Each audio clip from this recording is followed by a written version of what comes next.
This core principle of community building is often overlooked, especially as we work so hard to build systems and processes and to automate as we try to get people to make more progress in our programs. But it's really important and it's super simple to kick it back up if you've forgotten how to do this. We're going to be talking about what it is today, and I'm going to give you some very specific ways that you can start creating more connection in this way in your community. Usually I'm coming to you with very specific tactics and strategies for your business, but today I want to share with you a very important reminder. It's one that you know in your heart of hearts, but you may have forgotten. This was something that came up a couple of times today, and I knew I needed to share it with you.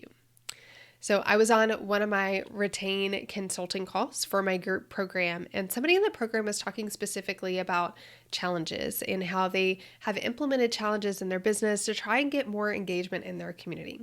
They serve really busy teachers. Well, they're not even really teachers. They're like specialists that work inside of schools with kids, but they're very busy and they really struggle to get them to engage in the community.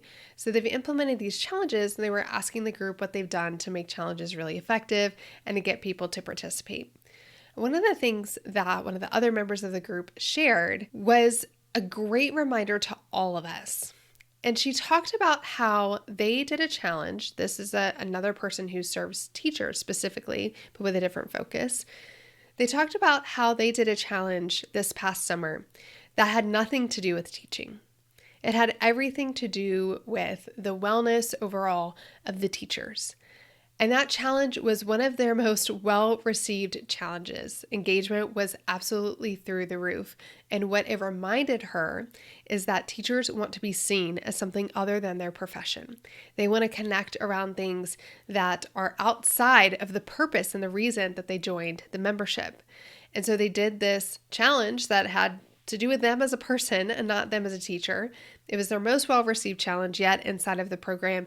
And since then, she said, engagement has been super high inside of the community. Why?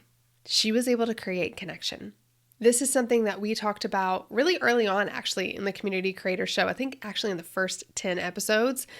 But I want to bring it back to our attention because I think oftentimes we get so focused on helping people make progress, which I love. You know that I believe progress is the goal, not engagement, but we get so focused on helping people make progress and so focused on getting them to consume the content that we forget to really create a space for connection for them to feel known, right? When I talk about connection, I talk about the importance of creating safety. And some of the things that I talk about are authenticity and integrity.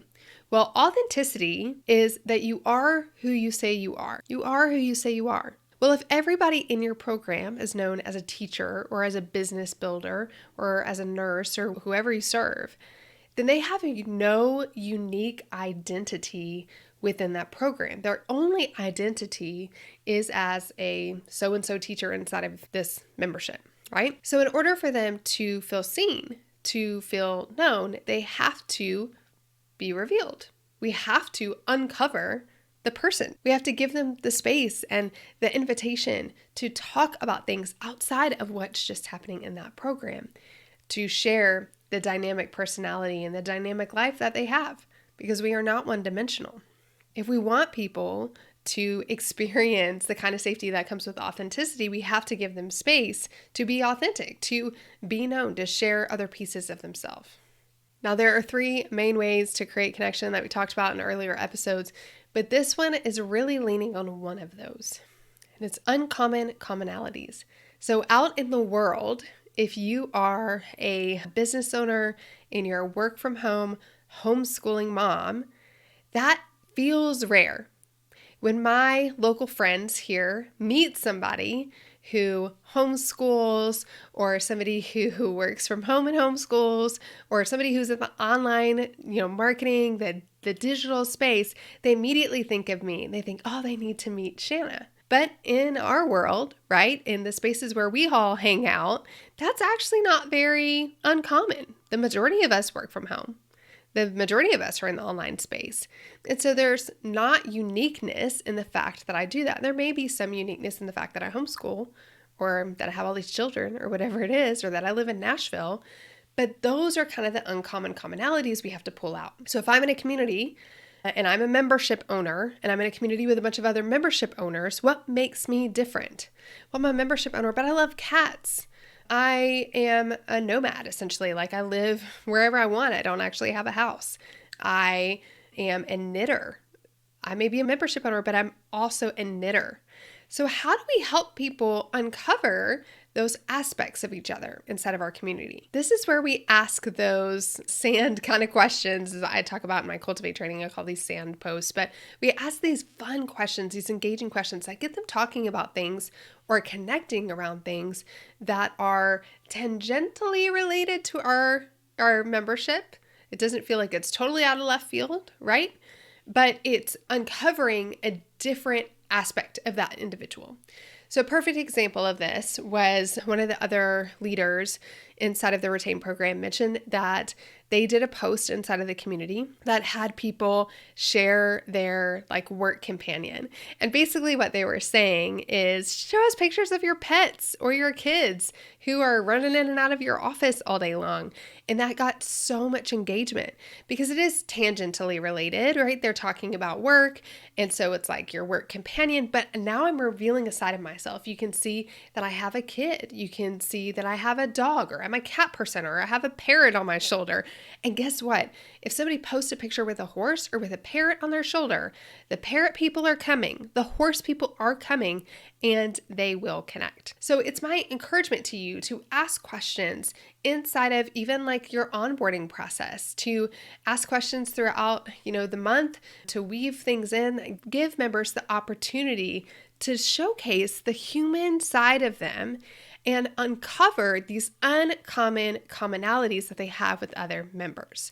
So remember, out in the world, your battle cry is for that teacher or for that nurse or for that person who wants to be an entrepreneur and work from home but never have to show their face on Instagram, right? Whatever that battle cry is, you are calling those people in and attracting those people to you with that battle cry, right? They're getting attracted to you. But then once you get them all together in a community, they're all the same.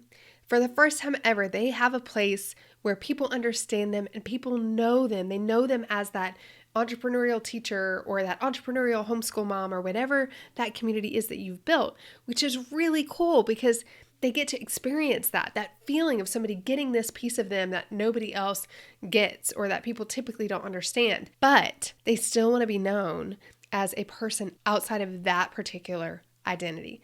The more connection points we can create between our members, the stickier those relationships become. But how do they know? How do they know that Janice also lives in Nashville? How do they know that Sally also homeschools her kids? They don't, unless we bring it up, unless we give them that opportunity to share those things about themselves. I recently read an article that I think I'll probably do a whole nother podcast on that a friend sent me about a community platform that is really embracing the profile. It's making the profile so dynamic and using AI to connect people based on different aspects of their profile. But some tools like Facebook, for example, they don't really make it easy in groups for somebody to go and look at somebody else's profile. Most of the time, you're not going to do that. You're not going to get distracted and go look at thousands of other profiles. So we have to have posts that gather people around a certain post to talk about a certain topic or something that they're interested in. Often visual is best because it's quick to identify. And then they get to find their people within the people.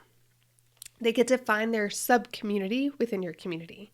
Those people that they have those uncommon commonalities with. Because out in the world, being a homeschool entrepreneurial mom is pretty uncommon. But inside of certain communities, it's very common. So if I want to find my sub-niche, my sub-community inside of that community, I have to know other things about people other than the fact that they are a homeschool mom building business. And as the facilitator of the community, it's our job to uncover those things, to uncover those uncommon commonalities, those interests, those quirks, those backgrounds and histories and lifestyles and life dynamics, to give them the opportunity to share those things so that they can connect around those uncommon commonalities and connection can flourish. And it can be so simple. I want to give you one more example before I wrap up. I ask people inside of my Retain program to give an intro. The majority of the questions are about the business that they own or that they serve and the goals that they have. So they're giving an introduction to the group, really because it is a group consulting program, but it's more of like a mastermind among these membership owners and their community or retention leader. So I want them to understand each other's businesses because that's the only way that they're going to be able to support each other. But I want them to connect. I want them to find uncommon commonalities. So I ask them about some of their interests and hobbies and things that they enjoy, the things that light them up. And just today, again, like I said, this came up twice today. So I was like, I've got to record an episode to share this with you all. But just today, there's a new member of the community that shared that she used to be a professional dancer. And there just so happens to be somebody in the community who used to own a dance studio and was a professional dancer herself. So you can imagine the back and forth that they had about the different troupes and companies or whatever that they worked with. And lo and behold, the conversation about both being dancers and professional dancers in their past led to them finding out that they both lived in Colorado, not too far from each other. They both knew the school that each other went to for dance, and they were able to just light up and connect not only about the fact that they both had a dancer's past, but they both had grown up in the dance community in this little area in Colorado. How fun is that? How deep is that connection? And it all came from asking one question about their interests, hobbies, the things that light them up. You can do this. This is so simple. These questions are so simple. And when you first start asking things like this in your community, if they're not used to talking about anything other than the content or other than the progress that they're making or asking questions and getting support, it might feel like pulling teeth. So what you might need to do is post something and then direct message some of your favorite members that you know love to engage and ask them to go first. You may need to go first yourself. Your team may need to go first, sharing pictures of their pets or whatever it might be. But we want to make sure that we're not just focused on content and progress all the time, that we don't just give everybody one big identity, although that is important. We do want to create an identity around our program.